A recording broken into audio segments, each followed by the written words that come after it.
Bismillahirrahmanirrahim. Assalamualaikum warahmatullahi wabarakatuh. Alhamdulillahirabbil alamin.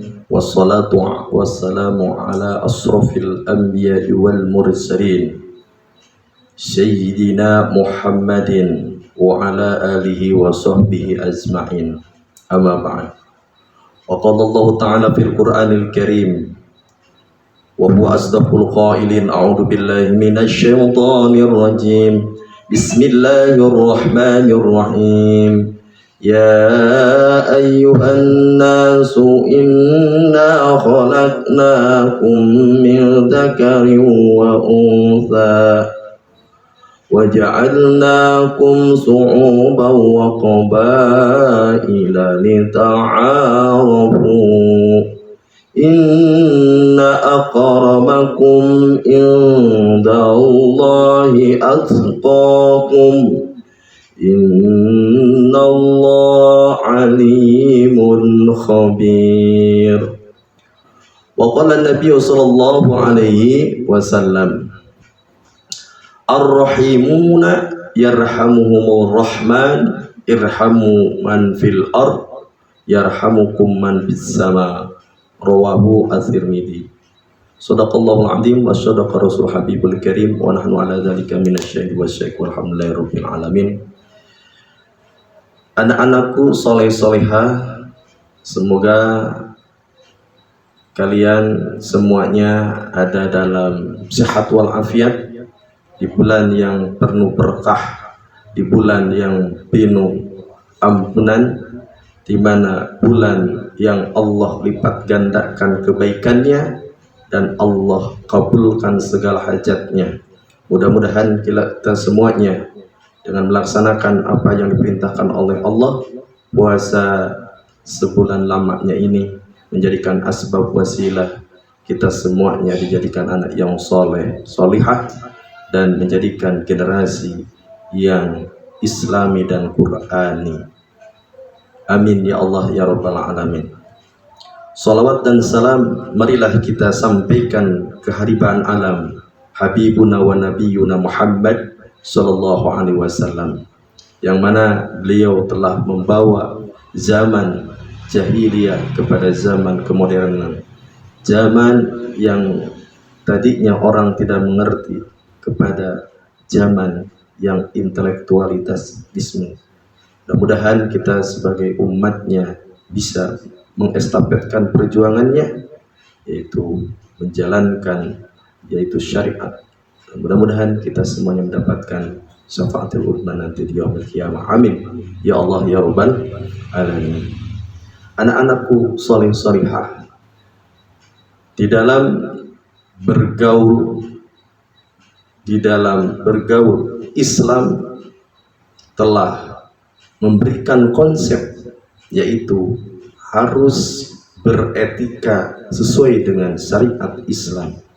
Sebagaimana baginda Nabi Muhammad sallallahu alaihi wasallam, beliau diutus oleh Allah membawa misi dan visi, yaitu menyempurnakan akhlak di dalam berinteraksi sosial kepada manusia dan interaksi yaitu secara vertikal kepada Allah Subhanahu wa ta'ala. Anak-anakku soleh solihah, di mana konsep Islam, semua aspek kehidupan telah tertera dan termaktub dalam Al-Qur'anul Karim.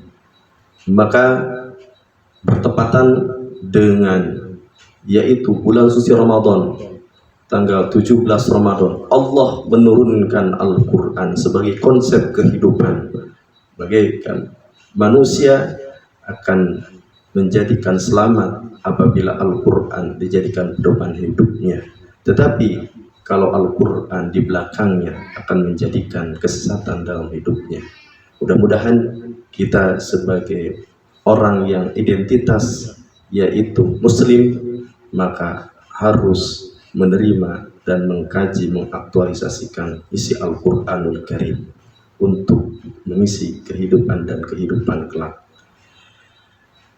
Anak-anakku soleh dan solihah, Di dalam bergaul, dalam kehidupan itu terbagi kepada tiga, yaitu yang pertama teman dewasa, yang kedua teman sebaya, yang ketiga adalah teman artinya kepada anak kecil, yang keempat adalah kita bergaul, berinteraksi sosial dengan lawan jenis. Bagaimana kita mesti di dalam kehidupan, karena manusia merupakan zon politiken, yaitu mesti membutuhkan orang lain. Maka disitulah kita untuk bisa beretika atau berakhlak di dalam mengayomi interaksi sosial tersebut. Islam telah memberikan yaitu konsep yang rahmatan lil alamin. Pertama yaitu dengan orang dewasa. Orang dewasa di sini kita harus punya etika, punya akhlak. Siapa itu orang dewasa? Kata Imam Al-Ghazali terangkan di dalam kitab Ihya Ulumuddin, ada tiga orang dewasa itu. Pertama yaitu kedua orang tua. Kedua orang tua, bapak dan ibu kita yang melahirkan. Yang kedua yaitu mertua. Nah, itu orang tua itu. Ya. Yang ketiga adalah guru. Nah, bagaimana kita satu-satunya untuk bersikap pertama kepada kedua orang tua yang melahirkan kita? Maka di dalam Al-Quranul Karim Allah berpesan kepada kita, yaitu wala taqul lahuma uff, dan jangan engkau berbicara kepada kedua orang tua. Kalau orang tua itu menyuruh, jangan menolaknya, jangan mengatakan atau enggak. Anak-anakku yang soleh, di sini ada beberapa di antaranya kita sikap kepada kedua orang tua itu, ya, kepada mertua ataupun kepada guru. Nah, ketika kita punya akhlak, yaitu bila berjalan jangan mendahuluinya.